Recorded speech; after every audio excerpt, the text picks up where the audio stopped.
ఇస్లాం యొక్క పరిజ్ఞానం లేని అజ్ఞానులు మూర్ఖులు పెట్టుకున్న పండగ ఈ పీర్ల పండగ. దీనికి ఇస్లాంకి ఎలాంటి సంబంధం లేదు. ఈ పీర్ల పండగ సందర్భంగా చందాలు కావాలని వస్తారు, అలాంటి వారికి చందాలు ఇవ్వకూడదు.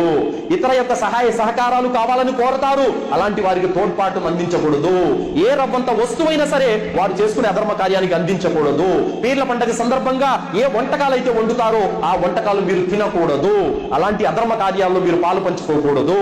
ఏ పీర్ల పండగ అయితే వీళ్ళు నిర్వహిస్తున్నారో అది షిర్కుతో కూడినటువంటి పండగ, అది బిదాతో కూడినటువంటి పండగ, అది వృధా ఖర్చులతో కూడినటువంటి పండగ, శైతానుకు వాళ్ళు ఆజ్యం పోస్తున్నటువంటి పండగ, శైతానును అనుసరిస్తున్నటువంటి పండగ.